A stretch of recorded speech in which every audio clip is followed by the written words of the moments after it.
Hola, c'est Tiffany pour ma deuxième vidéo.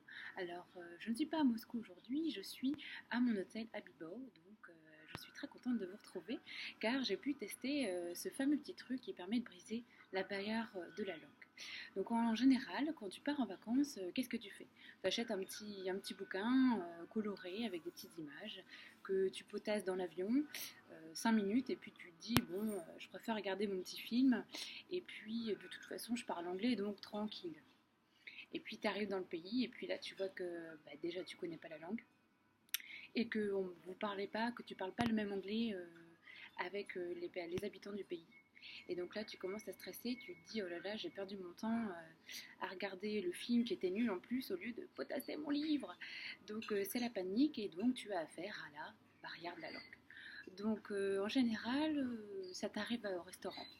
Donc tu commandes, tu essayes une première fois dans la langue du pays, tu essayes, ça marche pas, tu tentes en anglais, ça marche pas, et là tu as deux réactions possibles. Donc la première c'est l'agacement, donc tu commences à te dire ah mais il est con, on se le dit entre nous, il est complètement con, il comprend pas ce que je dis, pourtant c'est ce qui est marqué dans le livre, il faut dire comme ça, oh, puis il comprend pas mon anglais, c'est quoi, c'est mon accent de français, qu'est-ce qui se passe donc, qu'est-ce qui se passe physiquement en toi? Tu commences, ton visage se ferme, tes sourcils se froncent, et puis tu peux même avoir les poings qui se ferment comme ça.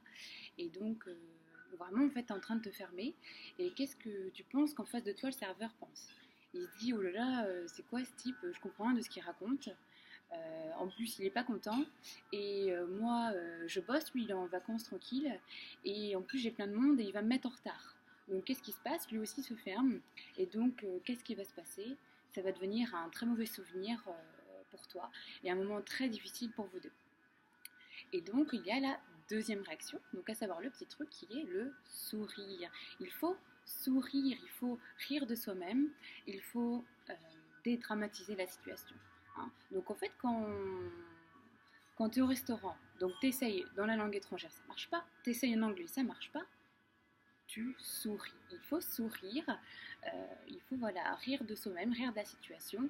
Il faut se dire, bon bah déjà, effectivement, oui, je suis pas sortie de l'auberge, ouais, ça va être difficile, mais ça peut être aussi très sympa, on va bien s'amuser. Et donc quand tu te détends comme ça, quand tu souris, la personne en face de toi, qu'est-ce qu'elle se dit? Ah bah il est cool, bon, il est un peu tout rouge, il est gêné, il a un peu chaud aussi parce qu'il est stressé, mais il a l'air sympa, donc qu'est-ce que je vais pouvoir faire pour l'aider? Et voilà, donc ça veut dire que vous êtes tous les deux ouverts à une nouvelle solution pour vraiment aider et voilà, et transformer ce moment difficile en un moment agréable et peut-être même un très bon souvenir de vacances. Voilà. Donc cette vidéo c'était le truc qui peut briser la barrière de la langue, c'est le sourire. Il faut se détendre, il faut dédramatiser la situation, il faut sourire, se donner à l'autre. Voilà. Donc j'espère que ça vous servira. En tout cas, moi, ça me sert beaucoup en Espagne en ce moment. Voilà, il faut sourire, il faut rigoler. Parce que juste pour la petite info, en fait, là, je suis à Bilbao, donc j'étais à Madrid ce week-end. Et en fait, je fais un petit mélange de français, russe, anglais, espagnol. C'est vraiment très très drôle et les gens rigolent beaucoup et je rigole beaucoup. Voilà. Donc je vous dis à très bientôt pour une troisième vidéo. Voilà.